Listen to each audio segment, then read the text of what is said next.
It's the TEFL Express podcast, brought to you by TEFL Express, your partner in the world of teaching English as a foreign language. For all the latest and greatest in the world of TEFL training and materials, please visit our website at teflexpress.co.uk. Enjoy the show!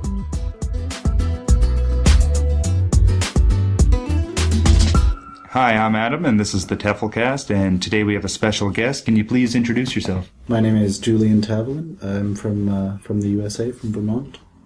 Julian, what are you currently doing in Beijing? I own and operate a bagel place called TEFL and Bagels with my two partners. We have been doing this for about 7.5 months now. Yeah, we came up with the idea probably getting closer to 1.5 years, 2 years ago, and then we started to put it into a play about 7-8 months ago. So how long have you actually been in China, and what made you initially come here in the first place? This summer will be 7 years in China in total. And the thing that attracted me to China was, I suppose it probably started with Japan.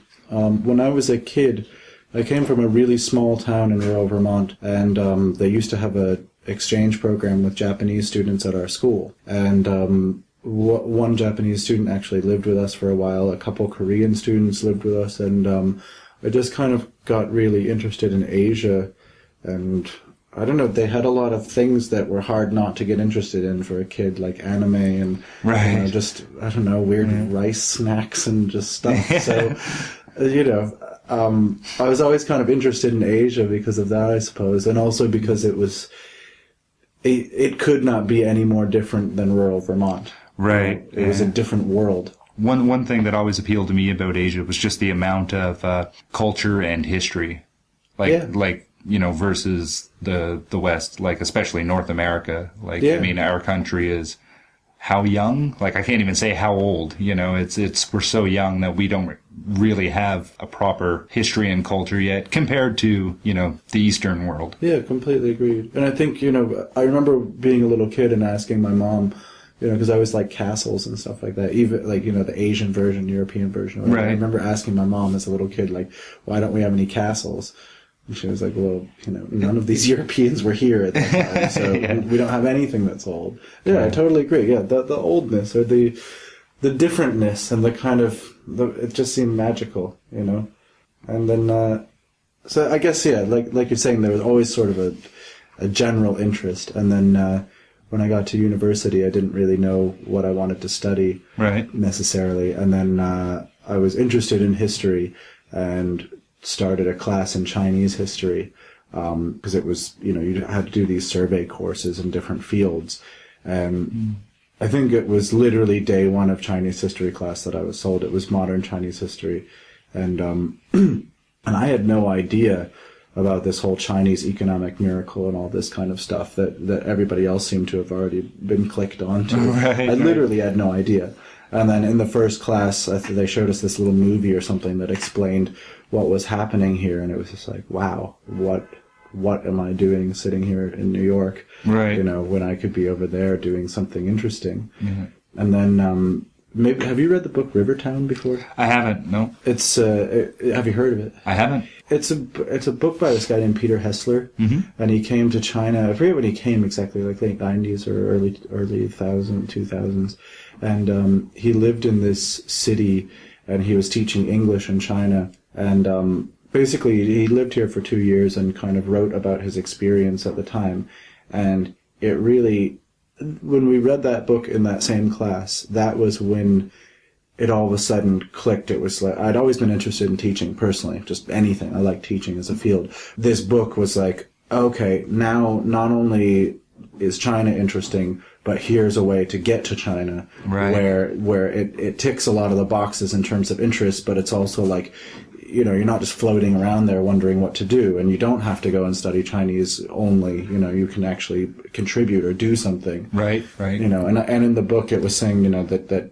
it's a fairly easy job to get here, and it's well paid for this context, right? And you can get it straight out of university. Right. I mean, at the time, you could get a decent visa straight out of university, no problem. And a high demand, like you say too, like where in your or anybody's particular field they study, the demand might not be that high. Yes, exactly. In their home country at that time anyway. So and also that is in demand, but also that you straight out of university at 22 years of age. I could have a job that in this society was pretty well respected. Right. Sometimes you don't always feel the respect in the classroom, but at least, if you meet people and you tell them what you do and you say you're a teacher, it feels nice, And my jobs before then, it was like horrible, The best one was probably working at a video store, and being a cleaner. We built swimming pools and gardening and mowing them. It's horrible. Right. You don't feel the same sort of reward. Yeah. Oh no, almost no. The closest I ever had in a previous job was the reward of finishing something. Right. But never these kind of teaching on a bad day. Yeah, it might be really boring, but on a good day, students, things click, people learn things. I mean, that's right. It's cool. To me, I always found teaching the biggest reward was seeing that moment of realization in the student's face when whatever the point or topic you're teaching actually clicks, and you can see they're no longer struggling to grasp the concept being taught. They actually grasped it, and you can instantly see when that happens. And I always found that very rewarding. And especially your part in that process where the first time you explained it, it didn't make any sense, and then you try a different angle, and then you're breaking it down and simplifying it, and then finally you find the way that makes sense to them. Right. So it's kind of like you also learned in that moment because you learned how to help somebody understand something. Exactly. That was probably obvious to you. Right. You're absolutely helping yourself become a better teacher at the same time. So that book. I'd be lying if I said that book didn't change my life. And it's not just me. A lot of people that I know that moved here, maybe not because of that book, but it was a major influence because, again, it was a way to get to China. Right. So, you already had the ambition, but, upon reading that particular book, it made you realize the way to see your ambition to fruition. And also, I think, people can have as many goals as they want at any time, and you can be striving for any number of goals at any time, and it's fine, and if you feel satisfied and fulfilled, that's wonderful, And for me, I felt since that first sort of understanding in history class of what is happening generally in China, what are the cultural changes, what are the economic changes here. From that moment, I felt like there was this overarching goal of I want to be part of that. I want to start a business there, or I want to work for a business, or I want in on that. Right. But also, for me personally, another goal was that I'd always wanted to be a teacher.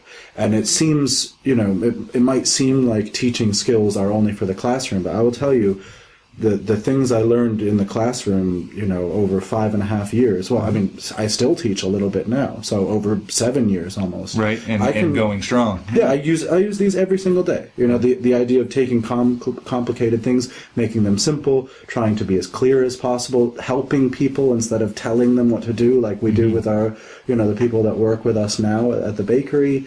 All these skills. I mean, or just even language teaching skills, literally communicating with people, things like that. Right. All these skills, I use them every single day, and I don't know. I owe a lot of that to teaching, I think. Right. Well, they are essential skills, in my opinion, and to me, you're saying right now is proof of that.